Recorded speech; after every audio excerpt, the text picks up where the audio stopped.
പവിത്രത്തിൻ്റെ ഒരു അപ്കമിങ് എപ്പിസോഡിലേക്ക് എല്ലാവർക്കും സ്വാഗതം. ജയിലിൽ കിടക്കുന്ന വിക്രമിനെതിരായി സാക്ഷിമൊഴി പറയുന്നതിന് വേണ്ടി വേദ കോടതിയിലേക്ക് പോകുന്ന വിശേഷത്തെ പറ്റിയാണ് ഇന്നത്തെ എപ്പിസോഡിൽ പറയാൻ പോകുന്നത്. ഫയലുകളെല്ലാം നോക്കിക്കൊണ്ടിരിക്കുന്ന ശങ്കരനാരായണൻ്റെ അടുത്തേക്ക് വർഷയും ശ്രീയും കൂടി വരുന്നുണ്ട്. അച്ഛാ, നാളെയാണ് വിക്രമിൻ്റെ കേസ് കോടതിയിലെത്തുന്നത് അല്ലേ? നമ്മുടെ വേദയാണ് മുഖ്യ സാക്ഷി എന്നും കേട്ടു. അച്ഛനാണോ ഈ കേസിൻ്റെ വിധി പറയുന്നത് എന്ന് ചോദിക്കുകയാണ് ശ്രീ. എന്താ ഞാനാണ് പറയുന്നതിന് എങ്കിൽ എന്താ വേണ്ടത് എന്നിങ്ങനെ ചോദിക്കുന്നുണ്ട് നമ്മുടെ ശങ്കരനാരായണൻ. അല്ല അച്ഛാ, ഈ നമ്മുടെ വേദയെ നമ്മുടെ വീട്ടിലേക്ക് തിരിച്ചു കൊണ്ടുവരാൻ പറ്റിയ നല്ലൊരു അവസരമാണിത്. ഇത് നമുക്ക് മുതലെടുക്കണം കേട്ടോ. ആ വിക്രമിനുണ്ടല്ലോ കൂടിയ ശിക്ഷ തന്നെ അച്ഛൻ മേടിച്ചു കൊടുക്കണം എന്ന് പറയുകയാണ് ശ്രീ. ഇത് കേട്ടുകൊണ്ട് നമ്മുടെ മുത്തശ്ശിയും പത്മയും അങ്ങോട്ട് വരുന്നുണ്ട്. എന്താടാ ശ്രീ നീ പറഞ്ഞത്? വിക്രമിന് കൂടിയ ശിക്ഷ തന്നെ മേടിച്ചു കൊടുക്കണമെന്നോ? ഞങ്ങളെല്ലാം പ്രാർത്ഥിച്ചു കൊണ്ടിരിക്കുകയാണ് അവനക്ക് വേണ്ടി. അപ്പോൾ നീ എങ്ങനെയാണോ പറയുന്നത്? അതേ, നീ ആലോചിക്കണം അവൻ ആരാണെന്ന്. അവന് നിൻ്റെ പെങ്ങളുടെ ഭർത്താവാണ് എന്ന് പറയുകയാണ് മുത്തശ്ശി. അപ്പോഴേക്കും ശ്രീക്ക് ദേഷ്യം വരിക കേട്ടോ. എന്നിട്ട് പറയുന്നുണ്ട്, അതെ എൻ്റെ പെങ്ങളുടെ ഭർത്താവോ? ഞാൻ നിങ്ങളോട് പറയുന്നുണ്ട് അവനെ ഞാൻ അങ്ങനെ കാണുന്നില്ല എന്ന്. എൻ്റെ പെങ്ങളുടെ വിവാഹം കഴിഞ്ഞിട്ടുമില്ല. അച്ഛാ, ഇവർ പറയുന്നതൊന്നും കേൾക്കണ്ട കേട്ടോ. അച്ഛൻ ഇനി വലിയ ശിക്ഷ തന്നെ വാങ്ങിച്ചു കൊടുക്കണം. ഇത് കേൾക്കുന്ന നമ്മുടെ ശങ്കരനാരായണൻ പറയുന്നുണ്ട്, അതെ നിങ്ങളുടെ സംസാരമൊക്കെ തീർന്നോ? എങ്കിലിനി ഞാൻ പറയട്ടെ. അതെ, ഞാനൊരു ജഡ്ജാണ്, അത് നിങ്ങൾ മനസ്സിലാക്കണം. കോടതിയിലെത്തിയാലേ എനിക്ക് സ്വന്തവും ബന്ധവുമൊന്നുമില്ല. സാക്ഷിമൊഴി വളരെ കൃത്യമാണെങ്കിൽ, വളരെ ശക്തവുമാണെങ്കിൽ അവനക്ക് ശിക്ഷ കിട്ടിയിരിക്കും. അവനക്ക് ശിക്ഷ കിട്ടിയെന്ന് വിചാരിച്ച് ഞാൻ അവനെ വെറുക്കുന്നു എന്നല്ല അർത്ഥം. പിന്നെ അവനെ വെറുതെ വിട്ട് കഴിഞ്ഞാൽ, സാക്ഷിമൊഴി സ്ട്രോങ് അല്ല എന്നുണ്ടെങ്കിൽ വെറുതെ വിട്ടേക്കാം. അപ്പോൾ അതിനർത്ഥം അവനക്ക് വേണ്ടപ്പെട്ടവനാണെന്ന് എന്നുമല്ല. അത് നിങ്ങൾ മനസ്സിലാക്കണം. എടാ ശങ്കര, അവനെ നീ രക്ഷിക്കണം. നമ്മുടെ മോളുടെ ഭർത്താവല്ലേടാ അവൻ. നീ വിചാരിച്ചാൽ അവനെ രക്ഷിക്കാൻ പറ്റും.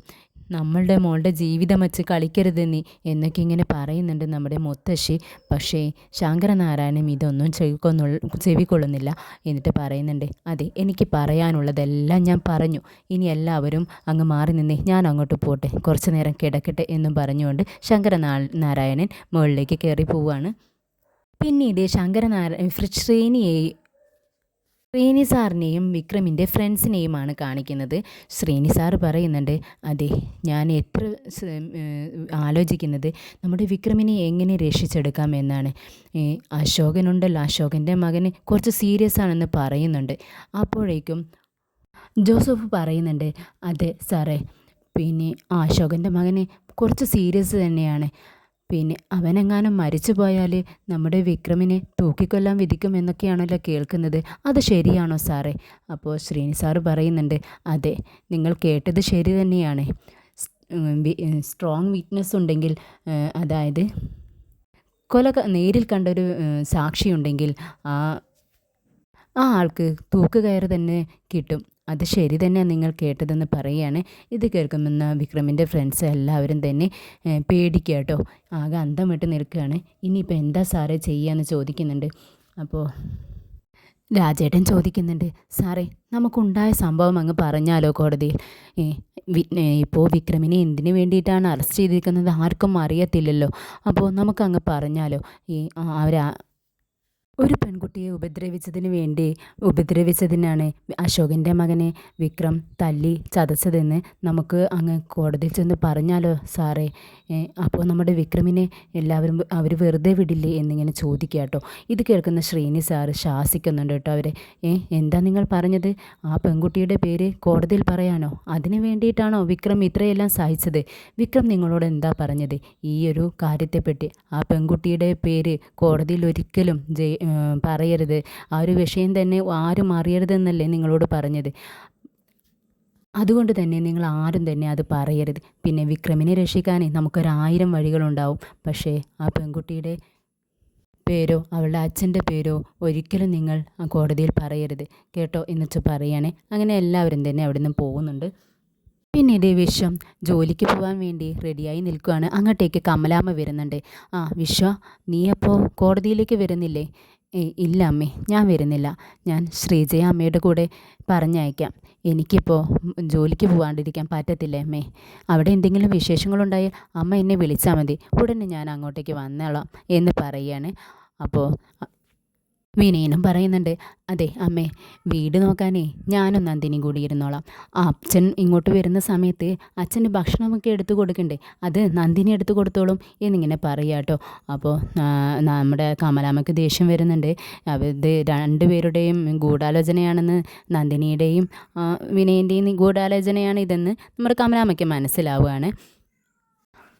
അപ്പോഴേക്കും അങ്ങോട്ടേക്ക് കോടതിയിലേക്ക് പോകാൻ വേണ്ടി റെഡി ആയിക്കൊണ്ട് നമ്മുടെ വേദ വരികയാണ്. വേദയെ കണ്ടതും കമലാമ്മ ചോദിക്കുന്നുണ്ട്, വേദ, നീ തീരുമാനമൊക്കെ മാറ്റിയോ? ഞാൻ നിന്നോട് പറഞ്ഞിട്ടുണ്ടായിരുന്നില്ലേ കോടതിയിൽ പോയാലും മൊഴി മാറ്റി പറയണമെന്ന്. നീ അതിനെപ്പറ്റി ചിന്തിച്ചോ എന്ന് ചോദിക്കുക കേട്ടോ. അപ്പോൾ വേദ പറയുന്നുണ്ട്, ഇല്ല അമ്മേ, ഞാൻ പോകുന്നത് വിക്രമിനെതിരെ മൊഴി കൊടുക്കാൻ വേണ്ടി തന്നെയാണ് എന്ന് പറയുകയാണ്. അപ്പോൾ കമലാമ്മ അറിയുന്നുണ്ട് കേട്ടോ. എന്നിട്ട് പറയുന്നുണ്ട്, നീ എൻ്റെ ജീവിതം നശിപ്പിക്കുകയാണോ വേദ? ഞാൻ ഇതിന് വേണ്ടിയിട്ടാണോ നിന്നെ ഇത്രയും സ്നേഹിച്ചത്? ഞാൻ എൻ്റെ മകളെപ്പോലെയല്ലേ നിന്നെ കണ്ടിട്ടുള്ളൂ. നീ എൻ്റെ മകൻ്റെ ജീവിതം വെച്ച് കളിക്കരുത് പറഞ്ഞ് കമലാമ്മ കെഞ്ചുന്നുണ്ട്. പക്ഷേ ഇതൊന്നും ശ്രദ്ധിക്കാതെ ഞാൻ പോണു എന്നും പറഞ്ഞുകൊണ്ട് വേദ പുറത്തേക്ക് ഇറങ്ങുകയാണ്. അപ്പം നിൽക്കടി അവിടെ, നീയേ അങ്ങനെ അങ്ങ് പോയാലോ? പിന്നെ നീ ഒരു കാര്യം അറിഞ്ഞോ? എൻ്റെ മകനെങ്ങാനും ശിക്ഷ കിട്ടിയാലുണ്ടല്ലോ, നിന്നെ ഞാൻ വെറുതെ വെച്ചേക്കത്തില്ല എന്നും പറഞ്ഞുകൊണ്ട് നമ്മുടെ കമലാമ്മ ചൂടാകുന്നുണ്ട്. വേദ ഒന്ന് കമലാമ്മയെ നോക്കിക്കൊണ്ട് പോവാണ്. പിന്നീട് കോടതിയിലേക്ക് പോകാൻ വേണ്ടി നമ്മുടെ ശ്രീ ഇങ്ങനെ നിൽക്കുക കേട്ടോ. അപ്പോൾ അത് കാണുന്ന വർഷ വന്നിട്ട് ചോദിക്കുന്നുണ്ട്, നിങ്ങളെങ്ങോട്ടാ? കോർട്ടിലേക്കാണോ? അതെ, ഞാനേ ഈ ഒരു ദിവസത്തിന് വേണ്ടി എത്ര നാളായി കാത്തിരിക്കുന്നെന്നറിയോ? വിക്രമിനെ ജയിലിലാവുന്നത് എൻ്റെ കണ്ണ് കൊണ്ടുന്നത് എനിക്ക് കാണണം. ഞാനേ പോവാൻ വേണ്ടി നിൽക്കുകയാണ് വർഷ എന്ന് പറയാണ്. അപ്പോൾ വർഷ പറയുന്നുണ്ട്, അതെ, നിങ്ങൾ എന്ത് വിചാരിച്ചിട്ടായി പോകുന്നത്? അവിടെ ചിലപ്പോൾ എൻ്റെ അനിയനാണെന്ന് പറഞ്ഞിട്ട് കാര്യമൊന്നുമില്ല, ആ ദർശനായിരിക്കും ചിലപ്പോൾ അവന് വേണ്ടി വാദിക്കാൻ വേണ്ടി വരുന്നത്. നിങ്ങളിപ്പോൾ അങ്ങോട്ടേക്ക് പോകണ്ട. നിങ്ങൾക്കറിയില്ലേ, അന്ന് വിക്രമിനെ കൊല്ലാൻ ശ്രമിച്ച കാര്യമൊക്കെ വിക്രമെങ്ങാനും ദർശനോട് പറഞ്ഞിട്ടുണ്ടെങ്കിൽ നിങ്ങൾ ചിലപ്പോൾ കേസിൽ കുടുങ്ങാൻ ചാൻസ് ഉണ്ട്. അതുകൊണ്ട് ഇപ്പോൾ ഈ സമയം നിങ്ങൾ ഇപ്പോൾ എന്തായാലും കോടതിയിലേക്ക് പോകണ്ട. ഇവിടെ ടി വിയിൽ ന്യൂസ് വരുമല്ലോ, നിങ്ങൾ അതിൽ കണ്ടാൽ മതി എന്നിങ്ങനെ പറയുക കേട്ടോ. അപ്പോൾ ശ്രേയ്ക്കും അത് ശരിയാണല്ലോ എന്ന് തോന്നുകയാണ്. ഇനി അവിടെ പോയി വാദിപ്രതിയായാലോ എന്ന് ചിന്തിച്ചുകൊണ്ട് ശ്രീ ശരി എന്നാൽ ഞാൻ പോകുന്നില്ല എന്ന് പറയാണ്. അപ്പോഴേക്കും ശങ്കരനാരായൺ ഡ്രസ്സെല്ലാം മാറ്റി കോടതിയിലേക്ക് പോകാൻ വേണ്ടി കോട്ടെല്ലാം എടുത്തുകൊണ്ട് വരികയാണ്. അപ്പോൾ നമ്മുടെ മുത്തശ്ശിയും പത്മയും എല്ലാം തന്നെ കോടതിയിലേക്ക് പോകാൻ വേണ്ടി വരുന്നുണ്ട്. ശ്രീയോട് ചോദിക്കുന്നുണ്ട്, നീ വരുന്നില്ലടാ എന്ന് ചോദിക്കാൻ.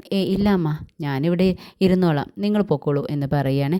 അപ്പോൾ പോകുന്ന സമയം നമ്മുടെ അമ്മ പറയുന്നുണ്ട് ശങ്കരൻ്റെ അടുത്ത്, ശങ്കര, ഞാൻ പറഞ്ഞത് നീ ഒന്നുകൂടി ചിന്തിക്ക്. വിക്രമിനെ വെറുതെ വിടണം കേട്ടോ. നീ വിധി പറയുന്ന സമയത്ത് ഒന്ന് ചിന്തിക്ക്. അവനെ നമ്മുടെ മകളുടെ ഭർത്താവല്ലേ, നീ ഒന്ന് കനിയണം എന്നിങ്ങനെ പറയുകയാണ്. അപ്പോഴേക്കും ശങ്കരനാരായണൻ പറയുന്നുണ്ട്, അതെ, ഞാൻ ജസ്റ്റിസ് ശങ്കരനാരായണനാണ്. ഞാൻ ന്യായത്തിൻ്റെ ഭാഗത്ത് മാത്രമേ നിൽക്കത്തുള്ളൂ. എവിടെയാണോ ന്യായം അവിടെ ഞാൻ ഉണ്ടായിരിക്കും. പിന്നെ എനിക്ക് ശരിയായ വിധി തന്നെയാണ് പറയാൻ പറ്റത്തുള്ളൂ. എൻ്റെ മകളാണെന്ന് പറഞ്ഞുകൊണ്ട് എനിക്ക് പ്രത്യേകമായി വിധി പറയാനൊന്നും പറ്റത്തില്ല. ഞാൻ മുൻപ് എന്താണോ നിങ്ങളോട് പറഞ്ഞത് അത് തന്നെയാണ് എനിക്കിപ്പോഴും പറയാനുള്ളൂ എന്നും പറഞ്ഞുകൊണ്ട് ശങ്കരനാരായണൻ കോടതിയിലേക്ക് പോവുകയാണ്.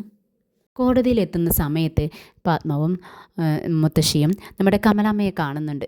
കമലാമ്മയെ കാണുന്ന സമയത്ത് രണ്ട് കൂട്ടരും തന്നെ പൊട്ടിക്കരയുന്നുണ്ട്. എന്ത് പറ്റി കമലം, നമ്മുടെ മോൾക്ക് ഇത് എന്ത് പറ്റി? ഞങ്ങൾ ഇങ്ങനെയൊന്നുമല്ലല്ലോ അവളെ ഞങ്ങളറിയുന്ന മോൾ ഇങ്ങനെയൊന്നുമല്ല. അവൾക്ക് ഇതെന്ത് പറ്റിയെന്ന് ഞങ്ങൾക്ക് അറിയുന്നില്ല. ഞങ്ങൾ എന്ത് പറഞ്ഞിട്ടും അവൾ കേൾക്കുന്നുമില്ല. നിങ്ങൾ അവളോട് സംസാരിച്ചോ എന്നൊക്കെ ഇങ്ങനെ ചോദിക്കുന്നുണ്ട് മുത്തശ്ശി. അപ്പോൾ നമ്മുടെ കമലാമ്മയും പറയുന്നുണ്ട്, എനിക്കറിയാം അറിയത്തില്ല. അവൾക്കിതെന്ത് പറ്റിയെന്ന് എനിക്കറിയില്ല. അവളെ ഞാൻ എൻ്റെ സ്വന്തം മോളെ പോലെയാണ് കണ്ടിട്ടുള്ളത്. പക്ഷേ ഞാൻ അവളുടെ കാല് പിടിച്ച് പറയുന്നത് പോലെ പറഞ്ഞു നോക്കി എൻ്റെ മകനെ രക്ഷിക്കാൻ. ഞാൻ മരിക്കുന്നതിന് മുന്നേ എൻ്റെ മകൻ്റെ ശവം കാണാനുള്ള ഒരു കെൽപ്പ് എനിക്കില്ല.